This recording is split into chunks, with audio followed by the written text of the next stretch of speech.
नमस्कार दोस्तों, कैसे हैं आप सभी। आज की कहानी का शीर्षक है सीनियर सिटीजन। आज बहुत दिनों बाद संपूर्ण सिंघानिया परिवार डाइनिंग टेबल पर मौजूद था।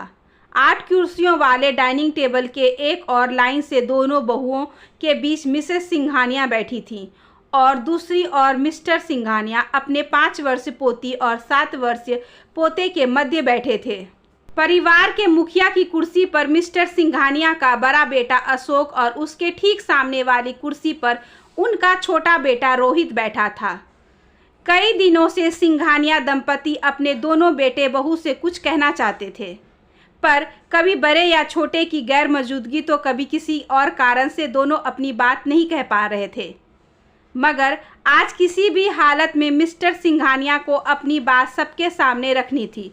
आखिरकार बात उनकी धर्मपत्नी की इच्छा को पूरा करने की जो थी।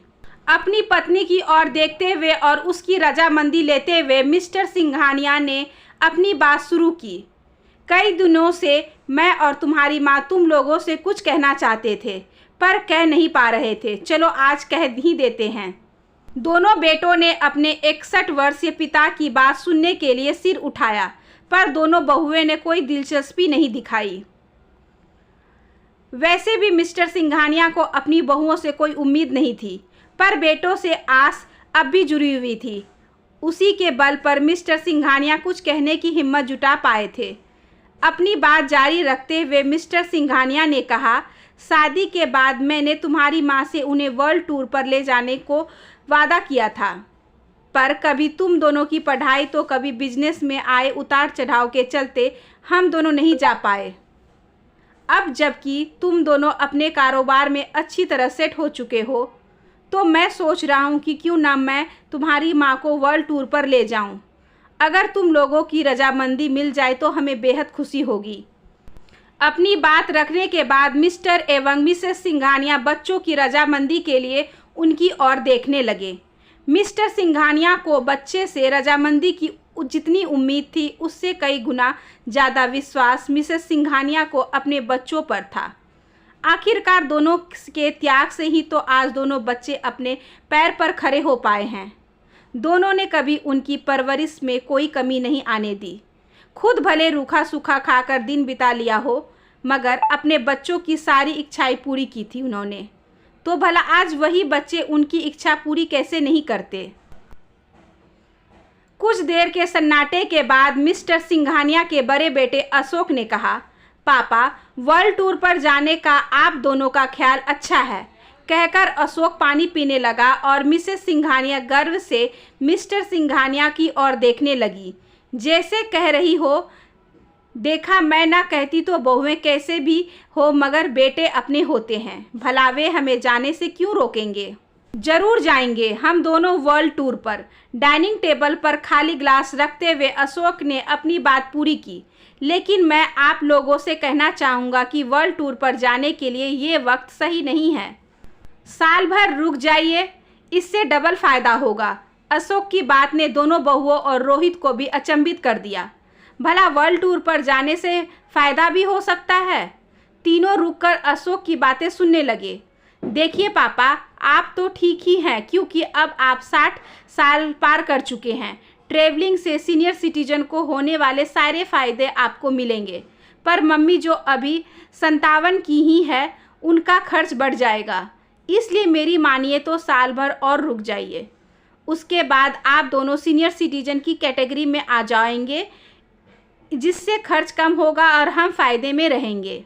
बेटे अशोक की बात सुनने के बाद सिंघानिया दंपति चुप हो गए, पर जैसे ही पानी पीते पीते उनके छोटे बेटे रोहित ने कुछ कहने का इशारा किया, तो दोनों आस बंधे उसकी ओर देखने लगे। अगर रोहित हाँ कह दे तो भी बात बन सकती है। यही विचार आ रहे थे सिंघानिया दंपति के मन में। रोहित ने कहा, भैया बिल्कुल ठीक कह रहे हैं, मैं भी यही कहूँगा, साल भर और रुक जाइए फिर जाइएगा। आप दोनों नहीं जानते, बैंकिंग के साथ ही सीनियर सिटीजन को ट्रैवलिंग के भी कई फ़ायदे होते हैं। इससे कम बजट में आप दोनों घूम आएंगे। दोनों बेटों के प्रति उत्तर से जितनी नाखुश मिसेस सिंघानिया हुई थी, उससे कई गुना निराश मिस्टर सिंघानिया थे। क्योंकि वर्ल्ड टूर पर जाने का सपना मिसेस सिंघानिया का था। अपने कमरे में आते ही मिसेस सिंघानिया ने कहा, आपको इतना उदास होने की ज़रूरत नहीं। इतने साल इंतज़ार किया है तो 1 साल और सही। सच ही तो कह रहे हैं बच्चे, साल भर में हम दोनों सीनियर सिटीजन हो जाएंगे, तो चलेंगे दोनों बुढ़ा बुढ़ी दुनिया की सैर पर। कहते हुए मिसेस सिंघानिया हंसने लगी। मुझे माफ़ कर दो विमला, मैं जवानी के उन दिनों में समय के अभाव से तुम्हारी इच्छा पूरी नहीं कर पाया और आज पैसों के अभाव ने मुझे मजबूर कर दिया। अच्छा होता अगर रिटायरमेंट से पहले मैं भी कुछ पैसे तुम्हारे और अपने लिए बचा लेता, पर तुम ही कहती थी अपने बच्चे अपने होते हैं, बुढ़ापे में वे वही सहारा बनेंगे, हमें पैसों की क्या ज़रूरत। उस वक्त मैंने तुम्हारी बात ना मानी होती तो आज तुम्हारी इच्छा को पूरा करने के लिए मुझे दोनों बेटों के आगे हाथ ना फैलाना पड़ता। कोई बात नहीं सिंघानिया जी, हम अगले साल चले जाएंगे। आने वाला समय किसने देखा है विमला, हो सकता है अगली सुबह मैं ना देख पाऊँ। इस उम्र में मौत का कोई भरोसा भी तो नहीं। मिसेस सिंघानिया ने मिस्टर सिंघानिया के मुंह पर हाथ रखते हुए कहा, ऐसी अशुभ बातें मत कहिए। आपसे पहले मौत के गले मुझे लगाना है। आखिरकार कसम खाई है मैंने अग्नि को साक्षी मानकर कि मौत को गले पहले मैं लगाऊंगी।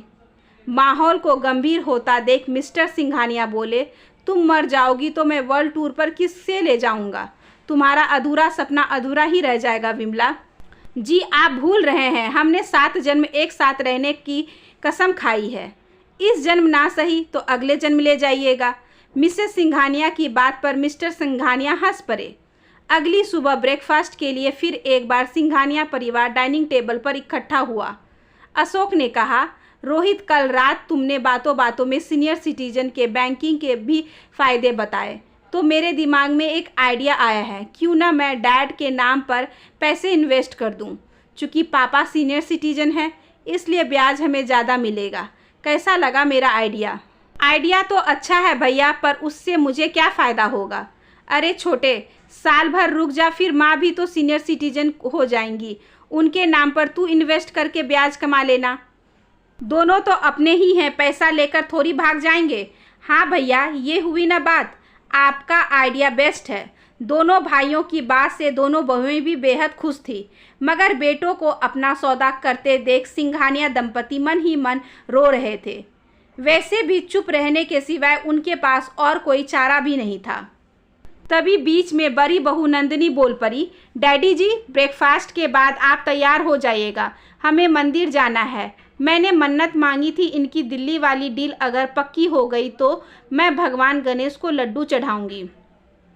लाखों का फ़ायदा जो हुआ है इस डील से। हाँ क्यों नहीं बेटा, हम ज़रूर चलेंगे। कहते हुए मिस्टर सिंघानिया मिसेस सिंघानिया के साथ अपने कमरे में चले गए। उन्होंने मिसेस सिंघानिया से कहा, तुम भी हमारे साथ मंदिर चलो, भगवान का दर्शन करके तुम्हारा भी जी हल्का हो जाएगा। नहीं, मेरा मन नहीं है, आप हो आइए। चलो ना विमला, क्या तुम मेरा कहा नहीं मानोगी? ठीक है, चलती हूँ। कहते हुए विमला अलमारी खोलकर साड़ी देखने लगी। उसमें एक साड़ी हाथ में लेते हुए मिस्टर सिंघानिया ने कहा, अरे विमला, ये तो वही साड़ी है ना जो मैंने पिछले जन्मदिन पर दी थी। हाँ, और उसके लिए आपने मेरी खूब डांट भी सुनी थी। अपनी बेशकीमती सोने की घड़ी बेचकर लाई थी आपने ये साड़ी। मेरे लिए तुमसे बेशकीमती और कुछ नहीं है विमला। घड़ी क्या है तुम्हारे लिए, खुद को भी बेच सकता हूँ। चुप रहिए, इस उम्र में फिल्मी डायलॉग आपके मुंह से अच्छे नहीं लगते। तभी नंदिनी बहू ने आवाज़ लगाई, डैडी जी आप तैयार हैं ना? मैं बस 5 मिनट में आई, पूजा की थाली लेकर। हाँ बेटा, हम बस आ गए। कहते हुए मिस्टर सिंघानिया कमरे से गैलरी में आ गए। 10 मिनट बाद मिसेस सिंघानिया कमरे से निकले और गैलरी से होते हुए दोनों नीचे आ गए। अरे मम्मी जी, आप कहाँ चल दी? नंदिनी ने पूछा। बेटा, मैंने ही विमला को अपने साथ चलने को कहा, अगर मैं चला गया तो वो घर में अकेली रह जाएगी। लेकिन डैडी जी, हम कहीं घूमने नहीं जा रहे, मंदिर जा रहे हैं। आपको मैं इसलिए साथ ले जा रही हूँ क्योंकि आप सीनियर सिटीजन हैं। आपकी वजह से मुझे बिना लाइन लगाए और बिना पास के फ्री एंट्री मिल जाएगी। इसलिए मम्मी जी को घर पर रहने दीजिए और आप चलिए मेरे साथ। एक सीनियर सिटीजन के साथ 2 लोगों को एंट्री नहीं मिल सकती। वहीं खड़ी छोटी सुमन ने हंसते हुए कहा, मम्मी जी को साल भर बाद नंदिनी भाभी अपने साथ ले जाएंगी, जब उनकी गिनती भी सीनियर सिटीजन में होने लगेगी। सुमन की बात को अनसुना करते हुए मिसेस सिंघानिया ने कहा, ठीक ही कह रही है नंदिनी बहू, आप उसके साथ हो आइए, मैं घर पर ही ठीक हूँ। कहते हुए मिसेस सिंघानिया अपने कमरे की ओर चली गई। करीब 15 दिन बाद एक रोज मिस्टर सिंघानिया का बैंकिंग एजेंट उनके घर आया और उससे मिस्टर सिंघानिया को बताया कि उनके LIC के कुछ लाख रुपए उन्हें बहुत जल्द मिलने वाले हैं। ये एक ऐसा इन्वेस्टमेंट था जो शादी से कई साल पहले मिस्टर सिंघानिया ने किया था और उसे भूल चुके थे। मिस्टर सिंघानिया सुनकर बेहद खुश हुए। बेटे, अगर अपनी माँ का सपना पूरा न कर पाए तो क्या हुआ, मैं अभी भी जिंदा हूँ। विमला के सीनियर सिटीजन होने का इंतज़ार क्यों करूँ? इन पैसों से इसी माह उसे वर्ल्ड टूर पर ले जाऊँगा। मिस्टर सिंघानिया ये खुशखबरी मिसेस सिंघानिया को देने पहुँचे तो सीढ़ियों पर मिसेस सिंघानिया सुमन के साथ उतरती दिखी। विमला को अपने सामने देख मिस्टर सिंघानिया चुप नहीं रह पाए और सुमन के सामने ही बोल पड़े, विमला, सुना तुमने, मुझे LIC के कुछ पैसे मिलने वाले हैं। हम उन पैसों से वर्ल्ड टूर पर जाएंगे। तुम जाने की तैयारियां करो। मिसेस सिंघानिया सुनकर बहुत खुश हुई। देर से ही सही पर उनका सपना पूरा होने वाला था, लेकिन उन्हें क्या पता था कि आगे क्या होगा। अगले दिन सुमन अपनी सास के गले लगकर रोने लगी। मम्मी जी, चलिए मेरे साथ देखिए ना, रोहित ने अपनी क्या हालत बना रखी है। सिंघानिया दंपति रोहित के कमरे में पहुंचे। क्या हुआ बेटा रोहित, तुम्हारे कमरे की सारी चीजें बिखरी क्यों पड़ी है? मिस्टर सिंघानिया ने पूछा। डैड, मैं अब जिंदा नहीं रहना चाहता। कारोबार में मुझे बहुत बड़ा नुकसान हुआ है। मुझे 10 लाख रुपए की ज़रूरत है। अगर 10 दिन में नहीं मिले तो मेरा बिजनेस बर्बाद हो जाएगा। मेरा बहुत बड़ा बिजनेसमैन बनने का सपना भी अधूरा रह जाएगा। डैड, बेटे की तकलीफ मिसेस सिंघानिया से देखी नहीं गई। उन्होंने मिस्टर सिंघानिया से कहा, मुझे आपसे कुछ बात करनी है, ज़रा आप मेरे साथ कमरे में आइए। क्या बात है विमला? मैं चाहती हूँ कि आप LIC के पैसे रोहित को दे दें, वरना उसका सपना अधूरा रह जाएगा। और तुम्हारे सपनों का क्या विमला? देखिए, आप मेरी चिंता मत करिए। बेटे ने कहा है ना कि साल भर बाद वे हमारे सपने को ज़रूर पूरा करेंगे। तो ठीक है ना, साल भर और इंतज़ार कर लेंगे।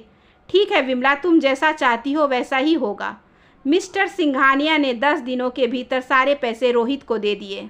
इसी तरह साल भर बीत गया और एक शाम जब फिर एक बार चाय और नाश्ते के लिए पूरा सिंघानिया परिवार डाइनिंग टेबल पर मौजूद था तो मिस्टर सिंघानिया ने कहा, भाई, कल तुम्हारी मम्मी का जन्मदिन है। अब मेरी तरह वो भी सीनियर सिटीजन हो जाएगी, तो जल्द से जल्द उनके सीनियर सिटीजन का कार्ड बनवाकर वर्ल्ड टूर पर जाने का टिकट निकलवा लो। अरे पापा, इतनी भी क्या जल्दी है? और कौन सा आप दोनों बिजनेस टूर पर जा रहे हैं जो न जाने से लाखों का नुकसान हो जाएगा? साल भर इंतज़ार किया, अब थोड़ा और इंतज़ार कर लो। अशोक की बात से मिस्टर और मिसेस सिंघानिया को जो आघात पहुंचा, उसे बयां कर पाना बहुत मुश्किल था। उसी पर रोहित बोल पड़ा, डैडी, आपने तो बहुत अच्छी खबर सुनाई। कल मम्मी 58 की हो जाएंगी। चलो, अशोक के ना सही पर रोहित के मन में तो उत्साह है अपनी मम्मी के जन्म दिवस को लेकर। मिस्टर सिंघानिया मन ही मन सोचकर खुश हुए, पर पल भर में उनकी खुशी मायूसी में बदल गई जब रोहित ने कहा, वर्ल्ड टूर तो होता रहेगा पापा जी। चलिए, सबसे पहले मम्मी के नाम पर इन्वेस्टमेंट करते हैं। मम्मी सो तो दुगना फ़ायदा होगा। एक तो मम्मी महिला है और दूसरा अब सीनियर सिटीजन भी। बेटा हमारे पैसे लौटाने की बजाय फिर एक बार हमारे नाम पर पैसे जुटाना चाहता है।